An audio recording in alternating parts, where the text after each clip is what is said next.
Hello, my name is Dr. Mark Olson. Here at Olson Chiropractic, we not only treat individual patients, we treat entire families. And after 25 years in practice, some of those families are 3 and 4 generations deep.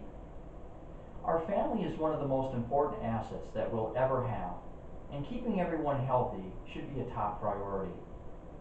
When you think about it, families generally eat the same foods, drink the same water, have stresses about finances, work, spouses, etc. But why do some people become ill when others do not? The answer? Some of the family's nervous systems are functioning and adapting better to the stresses they are under. A chiropractor's job is to get the nervous system to function at its optimum best. Physical, chemical, and mental emotional stress can all or individually have devastating effects on how people's nervous systems function and adapt. Keeping your family spine and nervous system healthy can help assure them better overall health. Knowing that your family is healthy plays a major part in helping you obtain better overall health.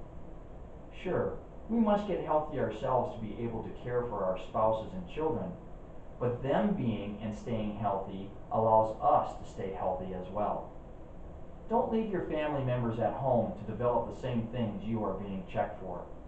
Remember, it's much easier to raise healthy children than to fix sick adults. For more information on our family care and overall wellness, please call us at 219-942-3049.